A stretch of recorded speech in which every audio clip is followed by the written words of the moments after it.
Hi, my name is Kristen Chrisman, and I'll be reading to you from a letter to the editor that I spent all night writing a few nights ago, and it appeared in today's paper.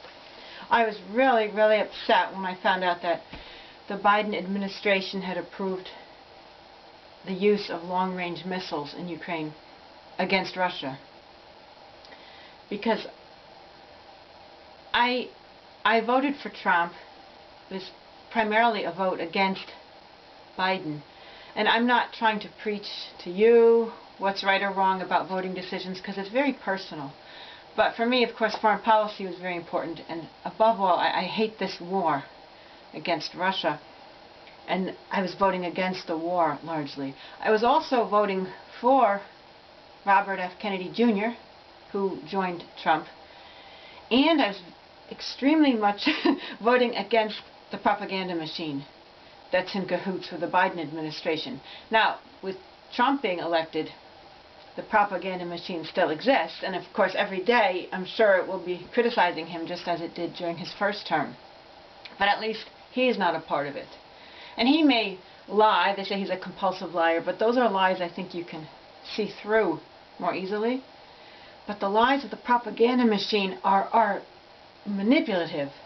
I mean, they're scheming. They're all designed, like with this war against Russia, to make us think that Russia is and Putin in particular is a bad guy. They're trying to make us think that. So it's very manipulative. So that's why I voted the way I did. So when he did win, I was relieved, and I was saying to my family, well, just imagine it, in a few months this war very well will be over.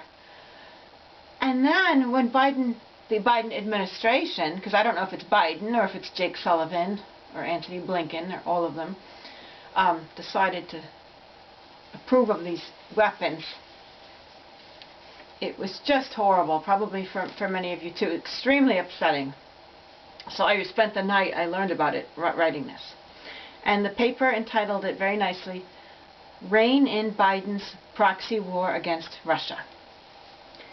Shame on the Biden administration for granting Ukraine permission to use long-range missiles to attack Russia. The Democratic Party fully knows that Trump's election victory signals that the U.S. proxy war against Russia, which began in 2014, is despised by Americans. For many Americans, Trump's election was an enormous relief because it could end this horrific war. Yet many knew that the Biden regime wouldn't go down peacefully. Its pattern is to fight not for democracy, but against it.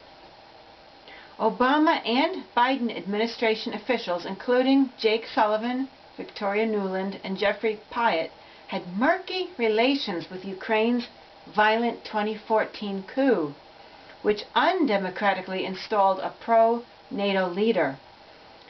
The United States claims Russia invaded Crimea. Crimean state, they voted to reunify with Russia because of the coup.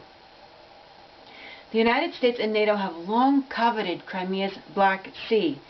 The U.S. drive to sever Ukraine from Russia had begun by 1995, when the Council on Foreign Relations advocated NATO expansion, as did Nuland and Zbigniew Brzezinski, who deemed Ukraine, quote, a vital geopolitical pivot, and National Endowment for, quote, democracy, President Karl Gershman, who labeled Ukraine, quote, the biggest prize. In 2014, violating the UN Charter, Obama initiated a covert CIA training program for Ukrainian paramilitaries to fight Eastern Ukrainians who favored secession following the coup. Biden and Sullivan lied about Putin's goals. They muffled Putin's 2021 draft treaty. They pumped Ukraine with arms. They reportedly directed the Nord Stream explosions. Congress must immediately restrict the power of these dangerous officials and investigate them for crimes. I hope they can rein them in, and there's a lot of things about Trump I don't like. Marco Rubio, as the Secretary of State, it's just another typical Secretary of State. This Department of State, I find, is really a non-violent version of the Department of Defense. And it may be violent too, in some ways, I'm not sure. But they have the same push, selfish, self-centered push.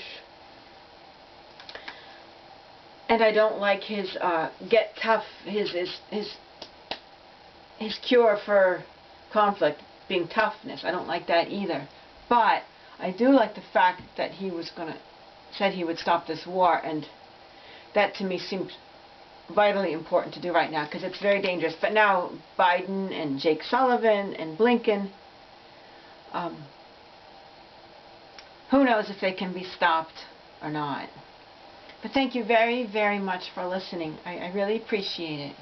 Take care now. Good night.